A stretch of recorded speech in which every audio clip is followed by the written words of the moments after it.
there's going to be a lot of people who have presuppositions who want to believe that you're a certain way on semen retention. They're going to believe that, or they want to believe that you're a certain way as well. And when they find out that you're actually grounded and you have a sense of humility about you and you're not trying to like one up everybody all the time, and you just are great, you just are who you are, and your authenticity is what makes you lively, and you fully embody the spirit of the moment all the time.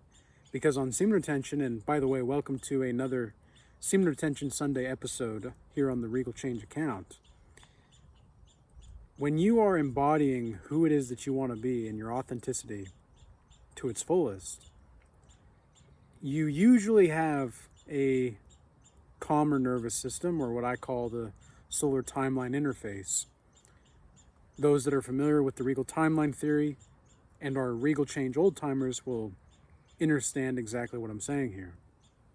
So when you're operating more from your parasympathetic nervous system rather than your sympathetic nervous system, people are naturally going to be drawn to that because, well, you've got the calmness about you. You're no longer operating in fight or flight because your parasympathetic nervous system is responsible for calmness and digestion. So people are going to be drawn to you because most people are operating from fight or flight, roughly about 75 to 80%. You know, in psychological literature and types of literature, there are usually 4 types of attachment styles. Now, I don't get too hung up on the names of these attachment styles, but it's useful as a tool because the tools can help us alleviate any unnecessary suffering. So the main attachment style that you want to look out for, though, is either fearful avoidant, just simply avoidant, anxious avoidant, and then the secure, healthy attachment.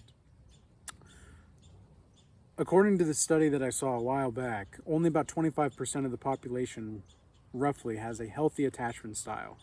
So combine that with the power of the full sack. When your power levels are over 9,000, bro.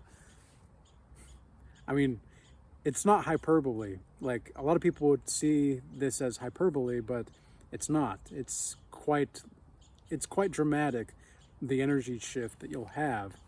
And after a while, it's kind of like a stabilized notion. The way that I like to describe it, it's like a plane lifting off.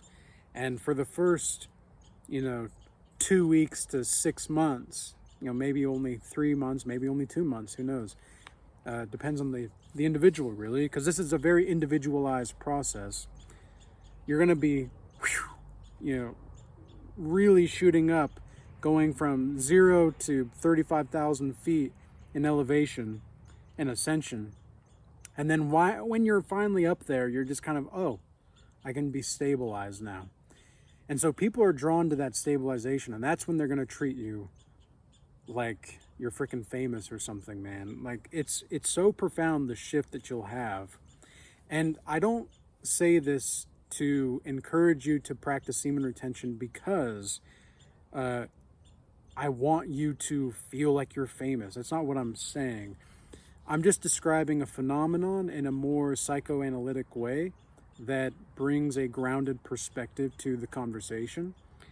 And these narrative structures, a lot of people want to be famous, and a lot of people want to they want to be seen as attractive. And why not? Why not? Of course we want to be seen, we want to be known. It's important psychologically to be known and to be seen and to feel heard. These are all basic human needs, of course. But the issue is when we idolize these things, when we idolize the practice of semen retention for the sake of, being famous or getting the women or whatnot. Like, there's something deeply mystical and numinous that is operating so much deeper than that. And, you know, conquering lust, once you realize how to conquer lust, which is you don't conquer lust, and a lot of people will say right then and there, like, wait a second, Thaddeus, what do you mean? What do you mean I conquer lust by not conquering lust? That doesn't make any sense. That's just a roundabout thinking. It's like, well, no, it's a paradox, because the issue is all in your mind. You see, your basic human desires are basic human desires. You can't really get rid of those human desires. And if you want to get rid of them, then you're still desiring to want to get rid of something that you have inherently to you. I mean, this is something that I've talked a lot about with people in the Godlike Mastery offer that I have, specifically for the men, because there are multiple women that have been working with me in the Godlike Mastery as well. And one thing that I see specifically from the men is they try to stay busy, to keep doing things, so that they don't have to think about lust. And the thing is that that's part of the process. You know, it's part of the growth process to see that you don't actually need to you don't need to be busy to get rid of lust.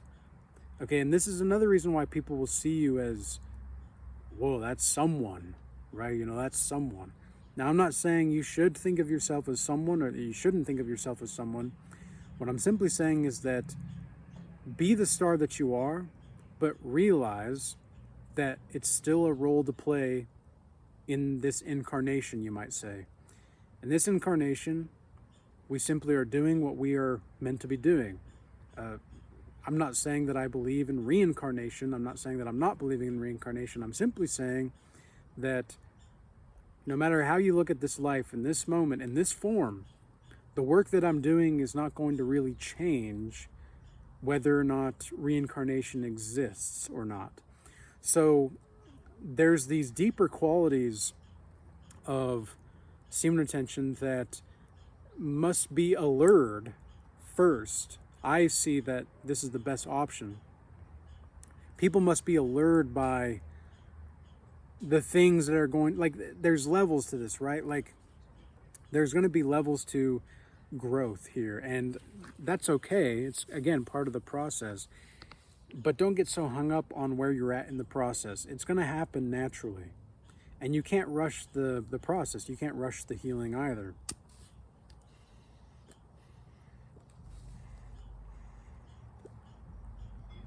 Ooh, that is some nice tobacco. This is a white wine type of tobacco mixed with some cherry. It's like, it tastes like this cherry bark, you know, made from the earth. It's just remarkable. It's more of a local type as far as I'm aware, and it's more of a newer thing as far as I'm aware too.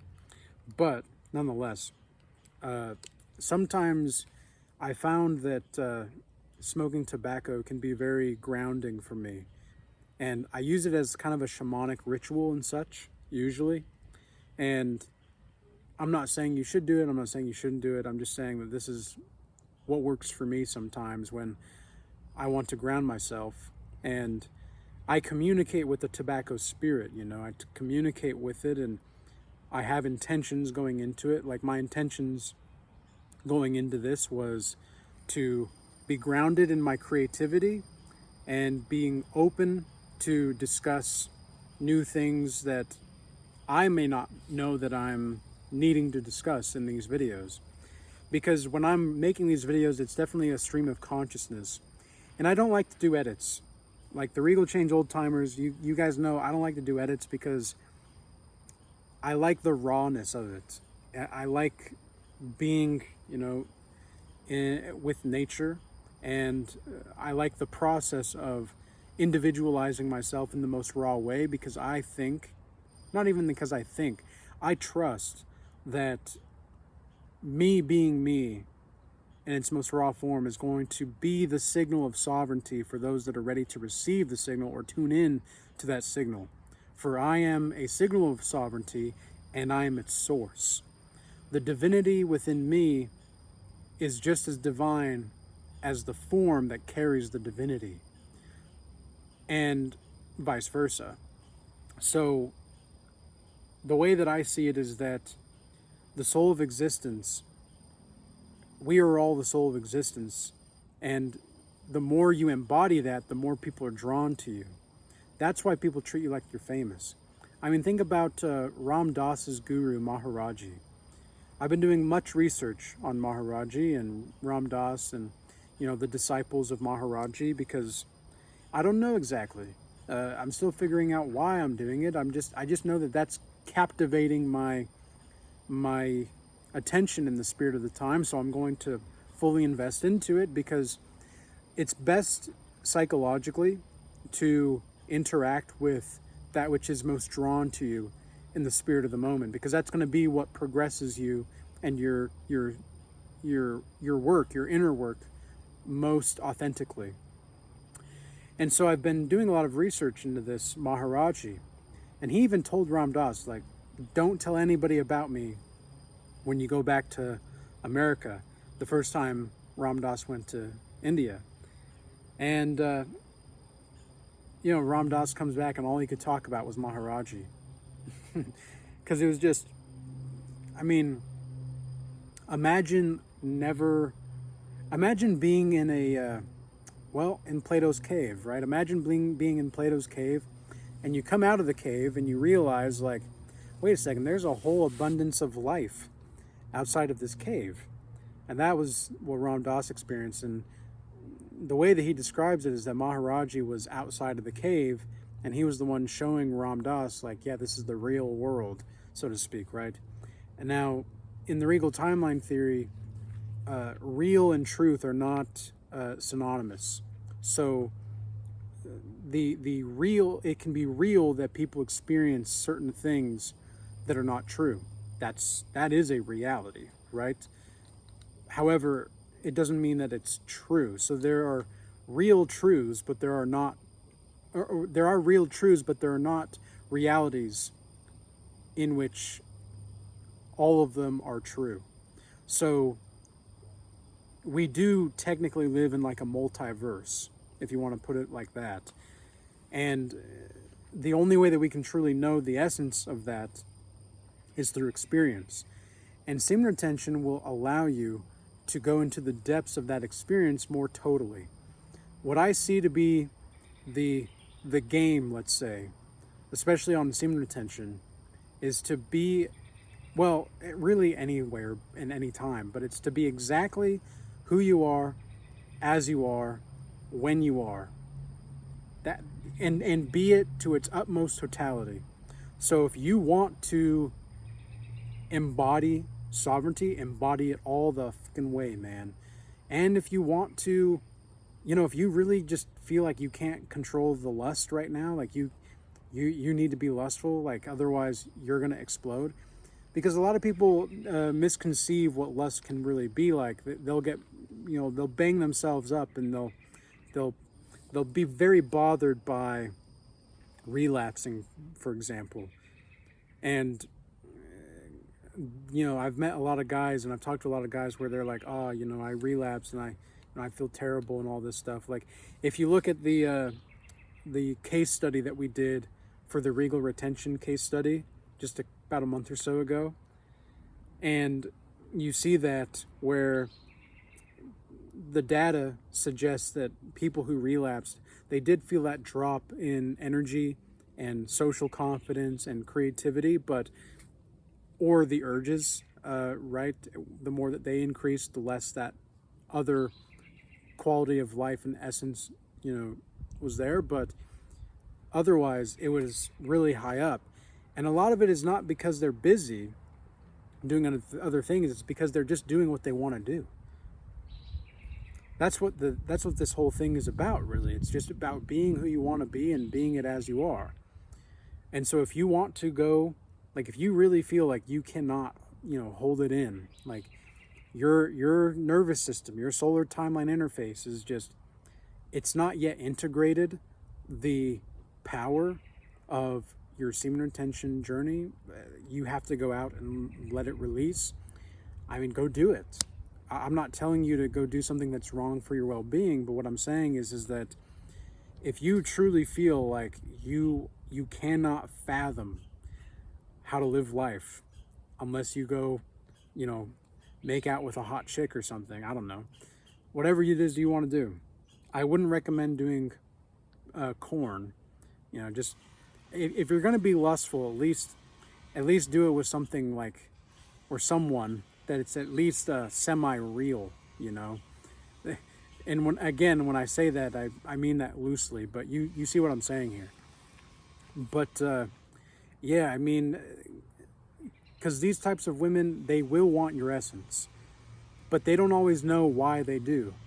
They just know that they want it. It's very unconscious for a lot of these women. They don't know, like they don't know, oh wow, you know, this guy just hasn't busted a nut for you know, however long it's been. They don't think of it like that. They just know that your vitality is so high and that your energy is just so chaotically ordered that they feel like they need it, because they do. I mean, it's nothing wrong with that. That's what women, when you have the good coconut milk in the tribe, why wouldn't they want that? You know, that's the way that I think about it. Is of course these women that are beautiful and lively and you know, shapely in their curvatures, of course they want me. Why wouldn't they? Yeah, that's just my mindset, though. I don't really, and it's not even a mindset, it's a settled mind. That's just the way that I act and embody. And because I have that energy, that's the way women respond to me. Women will respond to you the way that you respond to yourself, usually. Because the relationship that we have with our unconscious is going to be reflected in the opposite gender. And so this is another reason why people will see you as more like, you know, type of a celebrity. Because you're just being who you are. You know, you're just the guy with a full sack. You're just the chill dude with a full sack that's willing to go out and make things happen if you need to, but you're not like, oh, I have to do this. I have to do this. I have to do something in order to be something. That's not the mindset. The settled mind says, I am because I said so. Like, that's pretty much it. So with that being said, I trust that this message reached those that have eyes to see and ears to hear. And if you are interested in making that total transformation and really embodying more of a godlike mastery system that helps you get out of systems, then apply to the godlike mastery offer that I have. Otherwise, we'll see you in the next video or in the Regal Academy. For those of you that are looking to join a group, or, you know, to take classes at your own pace and to be in group calls as well. Peace, be blessed. Until next time.